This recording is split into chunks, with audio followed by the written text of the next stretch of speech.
On September 21, 1938, the northeastern United States operated under conditions typical for late summer. Maritime traffic moved through Long Island Sound and Narragansett Bay. Rail networks connected Boston, Providence, Hartford, and New York at regular intervals. Coastal communities from eastern Long Island through Cape Cod maintained summer populations. The region's hurricane exposure was considered minimal. No tropical cyclone of major intensity had made direct landfall north of New Jersey in the meteorological record familiar to forecasters. Weather prediction relied on surface observations transmitted by telegraph and limited upper air data.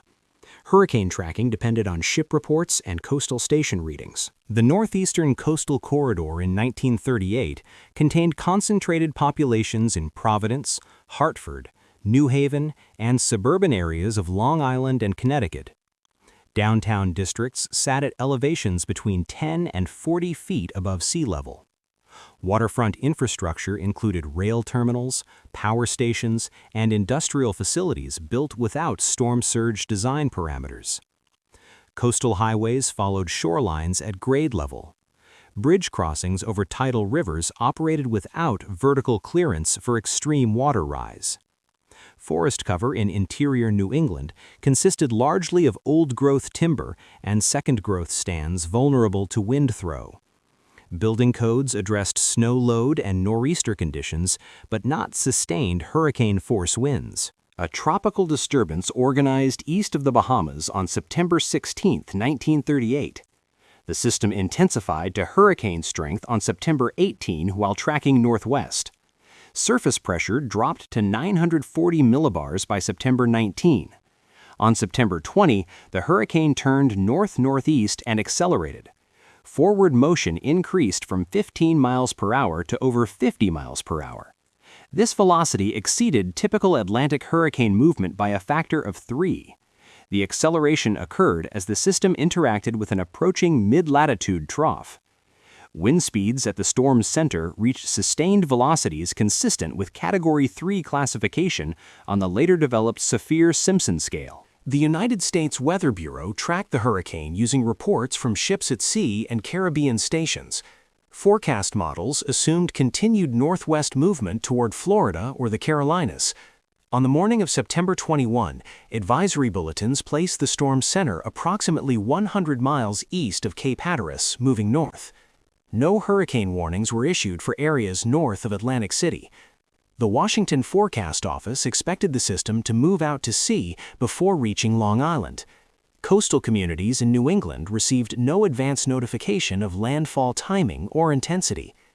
The compression of the warning window resulted from both the unexpected northward turn and extreme forward velocity. The hurricane made landfall on the south shore of Long Island at approximately 2:30 p.m. Eastern Standard Time on September 21, 1938.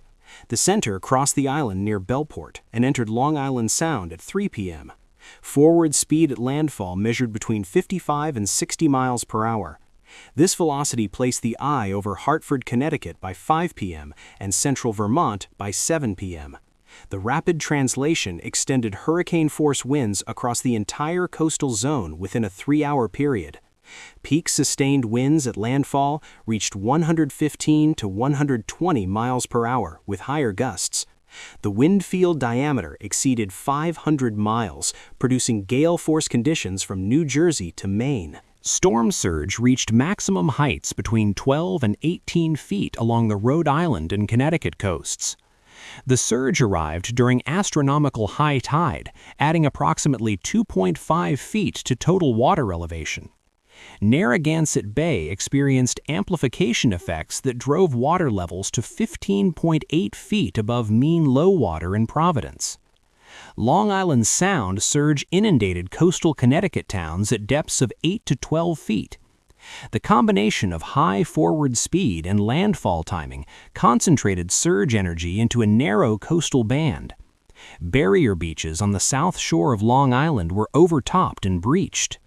Downtown Providence flooded to depths of 13 feet in commercial districts, 3 blocks from the waterfront. Electrical infrastructure failed across southern New England as wind and water disabled generating stations and transmission networks.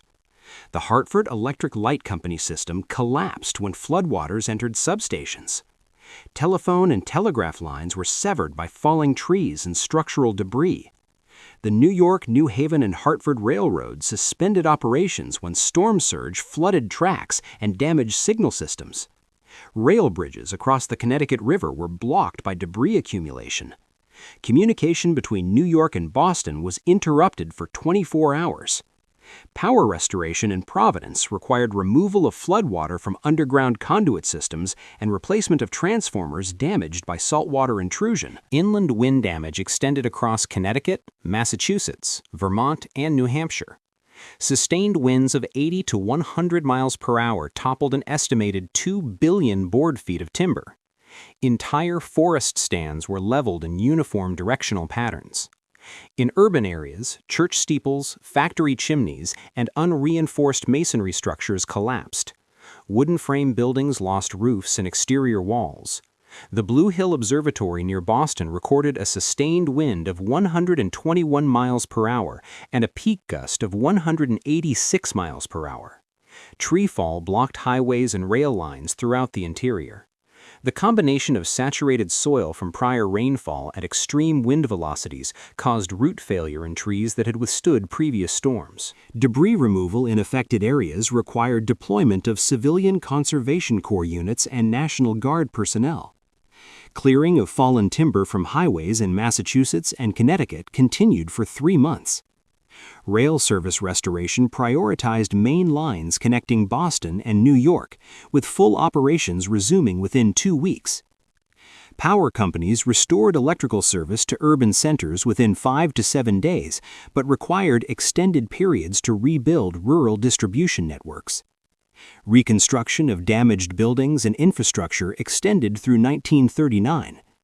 The volume of fallen timber led to salvage logging operations that continued into 1940 to prevent insect infestation and fire hazard. The United States Weather Bureau designated the event as the Hurricane of 1938 in official records.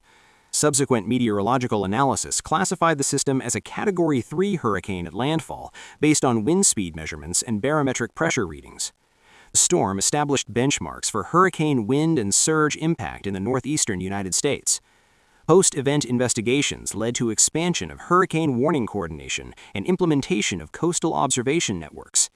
The event demonstrated the vulnerability of urban infrastructure to rapid-onset tropical cyclone conditions in regions with limited historical hurricane experience. Contemporary analysis places the storm among the most intense hurricanes to impact the northeastern United States in the observational record.